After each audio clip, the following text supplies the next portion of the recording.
अस्सलाम वालेकुम जी। ट्रैक्टर की मदद से खेतों के लिए पानी हासिल किया जा रहा है। ज़ेरे ज़मीन पानी हासिल करने के लिए जहां पर बिजली की मोटरें या पीटर इंजन या दीगर ज़राए दस्तयाब नहीं है, वहां ट्रैक्टर की मदद से ज़ेरे ज़मीन पानी को खेतों को ख़राब करने के लिए निकाला जाता है।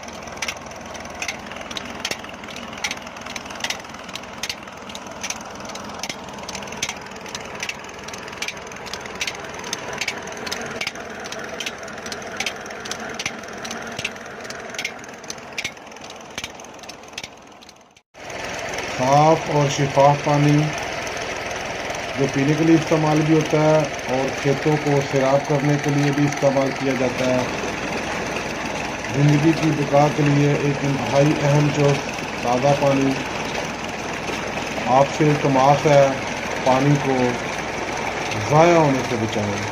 बहुत शुक्रिया। शाद रहें, आबाद रहें।